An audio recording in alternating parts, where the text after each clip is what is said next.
ഈശ്വംശിഹായിക്ക് സ്തുതിയായിരിക്കട്ടെ. നമ്മുടെ കർത്താവ് ഈശ്വംശിഹായുടെ കൃപയും സമാധാനവും സ്നേഹവും കരുണയും വാത്സല്യവും എന്നെ കേൾക്കുകയും കാണുകയും ചെയ്യുന്ന നിങ്ങളെല്ലാവരോടും കൂടെ സമൃദ്ധമായി ഉണ്ടാകട്ടെ. ഈശോയിൽ ഏറ്റവും സ്നേഹിക്കപ്പെട്ടവരെ, ആരാധനാവത്സരത്തിലെ നോമ്പുകാലത്തിൻ്റെ സമാപനത്തിലേക്ക്, അവസാനത്തെ വാരത്തിലേക്ക് നാം പ്രവേശിക്കുകയാണല്ലോ.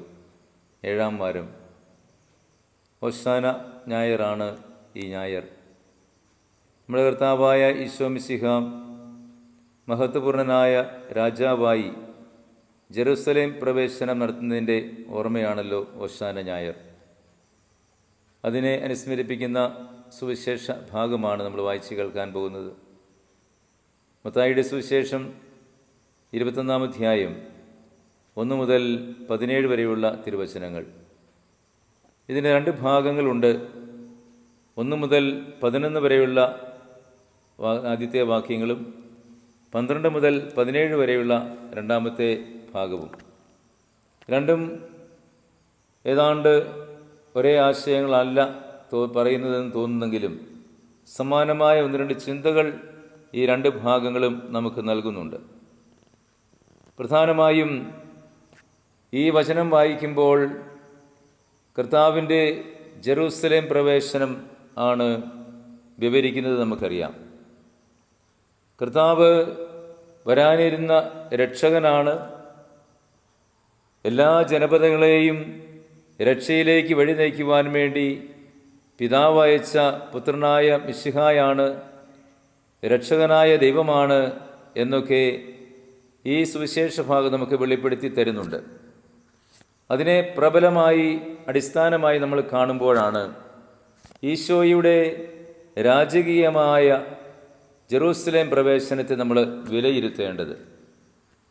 പ്രിയപ്പെട്ടവരെ, ഈ ആധുനിക ലോകത്തിൽ നമ്മൾ ജീവിക്കുന്നവരായതുകൊണ്ട് ഈശോയുടെ ഈ രാജകീയമായ ജെറൂസലേം പ്രവേശനം ജനങ്ങൾ ഓശാന പാടിക്കൊണ്ട്, ദൈവത്തെ മഹത്വപ്പെടുത്തിക്കൊണ്ട്, കർത്താവായ മിശിഹായെ, പ്രവാചകനായ മിശിഹായെ, രാജാവായ മിശിഹായെ, ദൈവപുത്രനായ മിശിഹായെ എതിരേൽക്കുന്നത് വളരെ വ്യത്യസ്തമായ രീതിയിലാണ്.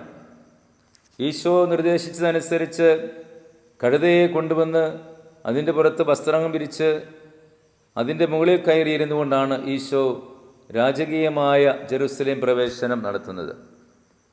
ഇതിൻ്റെ ഒരു പ്രധാനപ്പെട്ട ആശയം എന്ന് പറയുന്നത്, രാജാവായിരുന്നിട്ടും ദൈവപുത്രനായിരുന്നിട്ടും പ്രവാചകനായിരുന്നിട്ടും കർത്താവ് രംഗപ്രവേശം ചെയ്യുന്നത് വലിയ ആർഭാടമായ വസ്തുവകകളുടെ മുകളിലിരുന്നു കൊണ്ടല്ല, കുതിരയുടെ മുകളിലിരുന്നു കൊണ്ടല്ല.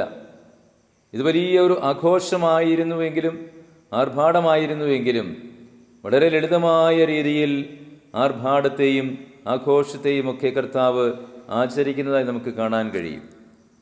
നമുക്കറിയാം, നമ്മുടെ ഈ ആധുനിക ലോകത്തിൽ ആർഭാടത്തിനും ആഘോഷത്തിനും വേണ്ടി ധാരാളം സ്വത്തുവകകൾ ചെലവഴിക്കുന്നതായിട്ട്, പണം ചെലവഴിക്കുന്നതായിട്ട് നമുക്ക് കാണാൻ കഴിയും. നമ്മുടെയൊക്കെ സഭയിലെ ആഘോഷങ്ങൾക്കൊക്കെ ആയിരുന്നാലും എത്രമാത്രം പണം നമ്മൾ ചെലവഴിക്കുന്നുണ്ട്, ധൂർത്തമായി ചെലവഴിക്കുന്നുണ്ട്. എത്രമാത്രം കൊടിതോരണങ്ങളുടെ അകമ്പടിയോടുകൂടിയാണ് നമ്മൾ ഓരോ യാത്രകളും നടത്തുന്നത്.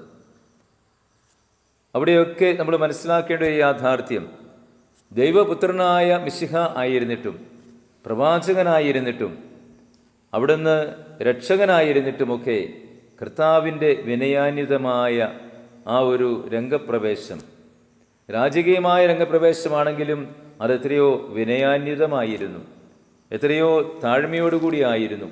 വലിയ ആർഭാടങ്ങളൊന്നുമില്ലാതെ, ജനം പ്രതീക്ഷിക്കുന്ന രീതിയിലുള്ള ആർഭാടങ്ങളൊന്നുമില്ലാതെ ലളിതമായ ജീവിത ശൈലിയിലുള്ള രംഗപ്രവേശമാണ് ഈശോ നടത്തുന്നത്. ഈ 2 വചനഭാഗങ്ങളിലും പ്രധാനമായും കാണുന്ന ഒരു സമാനത ഇതുതന്നെയാണ്. 2ഇടത്തും ദൈവം താഴ്മയുടെ മനോഭാവം പുലർത്തുന്ന ജീവിത ശൈലിയാണ് വരച്ചു കാണിക്കുന്നത്. പ്രിയപ്പെട്ടവരെ, ഈശോയുടെ ജനനം മുതൽ നമ്മൾ കാണുന്ന വലിയ ഒരു ലാളിത്യത്തിൻ്റെ, എളിമയുടെ മനോഭാവമാണ് നമ്മളിവിടെ നോക്കിക്കാണേണ്ടത്. ഈ 2 സ്ഥലങ്ങളിലും അതായത് 1 മുതൽ 11 വരെയുള്ള വാക്യങ്ങളിലും 12 മുതൽ 17 വരെയുള്ള ദേവാലയ ശുദ്ധീകരണത്തിൻ്റെ ഭാഗത്തും നമ്മൾ കാണുന്ന ഒരു പൊതുവായ ആശയം അതുതന്നെയാണ്. എപ്പോഴും ഈശോ പിതാവായ ദൈവത്തിൻ്റെ ഹിതം നിറവേറ്റുവാൻ വേണ്ടി വ്യഗ്രചിത്തനായിരുന്നു എന്നുള്ളതാണ്. അവിടെ എപ്പോഴും ദേവാലയ ശുദ്ധീകരണത്തിലും കർത്താവ് ലാളിത്യത്തിൻ്റെ എളിമയുടെ മനോഭാവം വച്ചു പുലർത്തുന്നുണ്ട്. ദൈവത്തിൻ്റെ പദ്ധതിക്ക് വിരുദ്ധമായത് ഒന്നും ദേവാലയത്തിൽ സംഭവിക്കാൻ പാടില്ല എന്നുള്ള കർത്താവിൻ്റെ മനോഭാവം അത് നമ്മൾ തിരിച്ചറിയേണ്ട യാഥാർത്ഥ്യമാണ്. അതുപോലെ തന്നെയാണ് രാജകീയ പ്രവേശനമാണെങ്കിലും അതും ദൈവിക പദ്ധതിയുടെ ഭാഗമായിട്ട് തന്നെയാണ് കർത്താവ് ഇതിനെ സ്വീകരിക്കുന്നതും കാണുന്നതും. അതുകൊണ്ട് നമ്മുടെ അനുദിന ജീവിതത്തിലെ ആർഭാടങ്ങളെ, ആഘോഷങ്ങളെ, വലിയ പണച്ചെലവുണ്ടാക്കിയുള്ള ആഘോഷങ്ങളെയൊക്കെ നമ്മളൊന്ന് വിലയിരുത്തേണ്ടതുണ്ട്. ഇത്തരുണത്തിൽ ഈ ഓശാന ആഘോഷിക്കുമ്പോൾ മഹത്വപൂർണമായ കർത്താവിൻ്റെ ഉയർപ്പ് തിരുനാളിന് വേണ്ടി നമ്മൾ ഒരുങ്ങുന്ന ഈ അവസാന വിശുദ്ധവാരത്തിൻ്റെ വാതായനം ഈ ഓശാന കൊണ്ട് തുറക്കപ്പെടുമ്പോൾ നമുക്ക് നമ്മളെ തന്നെ ഒന്ന് വിലയിരുത്തി നോക്കാം. എത്രമാത്രം പണമാണ് നമ്മൾ അനാവശ്യമായി ചിലവഴിച്ചുകൊണ്ട് നമ്മുടെ ആർഭാടത്തിനും ധൂർത്തിനുമായി ഉപയോഗിക്കുന്നത്. ഇതൊക്കെ മറ്റേതെങ്കിലുമൊക്കെ നന്മയുടെ കാര്യങ്ങൾക്ക് വേണ്ടി നമുക്ക് മുതൽ മുടക്കാൻ പാടില്ലേ? ഈശോയെപ്പോലെ ആ ഔന്നത്യത്തിൽ നിന്നുകൊണ്ട് ലളിതമായ ജീവിതശൈലിയിലൂടെ, എളിമയുടെ മനോഭാവത്തിലൂടെ നമുക്ക് പലതും ചെയ്യുവാനായിട്ട് സാധിക്കും. രണ്ടാമത്തെ ഭാഗത്ത് നമ്മൾ കാണുന്നത് ദേവാലയ ശുദ്ധീകരണമാണ്. അവിടെയും ഈശോയെ ദൈവത്തിൻ്റെ പുത്രനായിട്ട്, രക്ഷകനായിട്ട് കാണുന്ന ഒരു സമൂഹത്തെ നമ്മൾ വചനത്തിൽ വായിക്കുന്നുണ്ട്.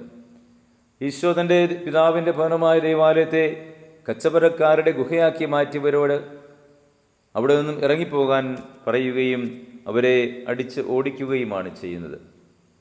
ദൈവത്തിൻ്റെ സാന്നിധ്യമുണ്ടാകേണ്ട സ്ഥലം, സമ്പൂജ്യമായി കാണപ്പെടേണ്ട സ്ഥലം, സമ്പൂജ്യമല്ലാതെ ദൈവത്തിന് നിരക്കാത്തതായ കർമ്മങ്ങൾ നടത്തപ്പെടുമ്പോൾ അതിനെതിരെയാണ് കർത്താവ് ശബ്ദിക്കുന്നത്. ഇതും ഒരു ഹൃദയ ലാളിത്യത്തിൻ്റെ, ദൈവമഹത്വത്തിൻ്റെ, എളിമയുടെ ജീവിതം തന്നെയാണ് കർത്താവ് വരച്ച് കാണിക്കുന്നത്. എപ്പോഴും പിതാവിൻ്റെ ഹിതത്തോട് ചേർന്ന് നിന്നുകൊണ്ട് പിതാവിൻ്റെ ഇഷ്ടമനുസരിച്ച് പ്രവർത്തിക്കുവാനുള്ള ഈശോയുടെ മനോഭാവമാണ് ഇവിടെ നമ്മൾ വ്യക്തമായി കാണുന്നത്. നമ്മുടെ കർത്താവിൻ്റെ ആ ഒരു തീക്ഷ്ണത, പിതാവിൻ്റെ ഭവനത്തെക്കുറിച്ചുള്ള തീക്ഷ്ണതയാൽ എരിയുന്ന ഈശോയുടെ ചിത്രമാണ് ഇവിടെ നമ്മൾ കാണുന്നത്. തീർച്ചയായിട്ടും പ്രിയപ്പെട്ടവരെ, നമ്മുടെയൊക്കെ അനുദിന ജീവിതത്തിൽ നമ്മുടെ ഹൃദയമാകുന്ന ആലയത്തിൽ നമ്മൾ കച്ചവടക്കാരുടെ ഗുഹയാക്കി മാറ്റുന്ന സന്ദർഭങ്ങൾ ചിലപ്പോഴെങ്കിലും ഉണ്ടാകാറില്ലേ? പണത്തിന് വേണ്ടി നമ്മുടെ ഹൃദയങ്ങളെ മലിനപ്പെടുത്താറില്ലേ? സമ്പത്ത് വാരിക്കൂട്ടുന്നതിന് വേണ്ടി പലപ്പോഴും മറ്റു പലരെയും നമ്മൾ ദ്രോഹിക്കാറില്ലേ? മാനസികമായി മുറിവേൽപ്പിക്കാറില്ലേ? സമ്പത്ത് ഏത് വിധേനയും സ്വരുക്കൂട്ടിയാൽ അതൊക്കെ നമ്മുടെ സമൂഹത്തിലുള്ള നിലയെ മെച്ചപ്പെടുത്തുമെന്ന് ചിന്തിക്കാത്തവരായി എത്ര പേരുണ്ട്? ഇവിടെ അവിടെയൊക്കെ മനസ്സിലാക്കേണ്ടത് ദൈവഹിതാനുസാരം ജീവിക്കണമെന്നും സമ്പത്ത് കൊണ്ട് ഒരിക്കലും ദൈവത്തെ നേടിയെടുക്കാൻ പറ്റില്ല എന്നും ദേവാലയം ശുദ്ധമായി പരിപാലിക്കപ്പെടേണ്ട സ്ഥലമായി, സംരക്ഷിക്കപ്പെടേണ്ട സ്ഥലമായി കാത്തു സൂക്ഷിക്കാൻ കഴിയണമെന്നും നമ്മുടെ ശരീരമാകുന്ന ആലയവും അതേസമയം നമ്മൾ ഭൗതികമായി ദൈവാലയമായി കരുതപ്പെടുന്ന സ്ഥലങ്ങളുമൊക്കെ പരിശുദ്ധമായി കാത്തു സൂക്ഷിക്കപ്പെടുവാൻ നമുക്ക് ഓരോരുത്തർക്കും കടമയുണ്ട് എന്ന് കർത്താവ് നമ്മളെ ഓർമ്മിപ്പിക്കുകയാണ്. അതും രക്ഷകനായ മിശിഹായുടെ ദൈവമഹത്വത്തിൻ്റെ അടയാളമായി മാറുകയാണ്. ദേവാലയ ശുദ്ധീകരണം എന്ന് പറയുമ്പോൾ മനുഷ്യൻ ആദ്യം വിശുദ്ധീകരിക്കപ്പെടണം. ഓശാന പാടി ദൈവത്തെ മഹത്വപ്പെടുത്തുമ്പോൾ ആദ്യം നമ്മുടെ ഹൃദയമാകുന്ന ദൈവാലയം ശുദ്ധീകരിക്കപ്പെട്ടുകൊണ്ട് വേണം നമ്മുടെ ദൈവത്തെ മഹത്വപ്പെടുത്തുവാൻ. എങ്കിൽ മാത്രമേ ആ മഹത്വപ്പെടുത്തലിന് അർത്ഥമുണ്ടാവുകയുള്ളൂ. അതുകൊണ്ടാണ് കർത്താവ് പറയുന്നത്, കർത്താവേ കർത്താവേ എന്ന് എന്നെ വിളിച്ചപേക്ഷിക്കുന്നവനല്ല, സ്വർഗസ്ഥനായ എൻ്റെ പിതാവിൻ്റെ ഇഷ്ടം നിറവേറ്റുന്നവനാണ് സ്വർഗരാജ്യത്തിൽ പ്രവേശിക്കുക. അതുകൊണ്ട് എപ്പോഴും പിതാവിൻ്റെ മഹത്വത്തിന് വേണ്ടി, പിതാവിൻ്റെ ഹിതം നിറവേറ്റുന്നതിന് വേണ്ടിയുള്ള ജീവിതമാണ് വിശ്വാസ ജീവിതം, ക്രൈസ്തവ ജീവിതമെന്ന് കർത്താവ് നമ്മളെ ഓർമ്മപ്പെടുത്തുകയാണ്. അതുകൊണ്ട് ഈ ഓശാന കൊണ്ട് വിശുദ്ധവാരത്തിൻ്റെ വാതായനം തുറക്കപ്പെടുമ്പോൾ നമുക്കും ഈശോയെ പോലെ ലാളിത്യമുള്ളവരും എളിമയുള്ളവരുമായി മാറാം. എല്ലാറ്റിലും ഉപരിയായി ഞാൻ എല്ലാവരേക്കാളും കേമനാണ്, കേമിയാണ് എന്ന് പറഞ്ഞു നടക്കാതെ എളിമയുടെയും ശുശ്രൂഷയുടെയും സ്നേഹത്തിൻ്റെയും ലാളിത്യത്തിൻ്റെയും ഒക്കെ ജീവിതം നയിക്കുവാനുള്ള കൃപയ്ക്കായി നമുക്ക് എളിമയുടെ പര്യായമായ ഈശോയോട് പ്രാർത്ഥിക്കാം. അവിടുന്ന് ജനനം മുതൽ മരണം വരെ ആ ഒരു താഴ്മയുടെ ജീവിത ഭാഗം നയിച്ചുകൊണ്ട് എല്ലാവർക്കും മാതൃകയും രക്ഷകനുമായി മാറിയവനാണല്ലോ. കർത്താവ് നൽകുന്ന ആ ജീവിത മാതൃക സ്വീകരിച്ചുകൊണ്ട് അവിടെ നൽകുന്ന ആ രക്ഷയുടെ അനുഭവത്തിലേക്ക് നമുക്ക് പ്രവേശിക്കാം. ഈ വിശുദ്ധ വാരത്തിലേക്ക് നമ്മൾ പ്രവേശിക്കുമ്പോൾ പെസഹ വ്യാഴത്തിലൂടെ ദുഃഖവെള്ളിയിലൂടെ ദുഃഖശനിയിലൂടെ കടന്ന് കർത്താവിൻ്റെ മഹത്വപൂർണ്ണമായ ഉത്ഥാനത്തിലേക്ക് പ്രവേശിക്കുവാൻ ആത്മാർത്ഥമായിട്ട് നമുക്ക് ഒരുങ്ങാം. അവിടുത്തെ ആ മഹത്വത്തിൻ്റെ ഭാഗമായി നമുക്ക് മാറാം. നമ്മുടെ ജീവിതത്തെ മുഴുവനായും ഈശോയുടെ മഹത്വത്തിനായിട്ട് സമർപ്പിക്കാം. നമ്മൾ ചിന്ത, വാക്ക്, പ്രവൃത്തി ഇതെല്ലാം തന്നെ ദൈവമഹത്വത്തിനായിട്ട് മാറുവാൻ പരിപൂർണമായി നമ്മളെ തന്നെ സമർപ്പിക്കാം. ഉദ്ധിതനായ മിശിഹ നമ്മളെല്ലാവരെയും സമൃദ്ധമായി അനുഗ്രഹിക്കട്ടെ.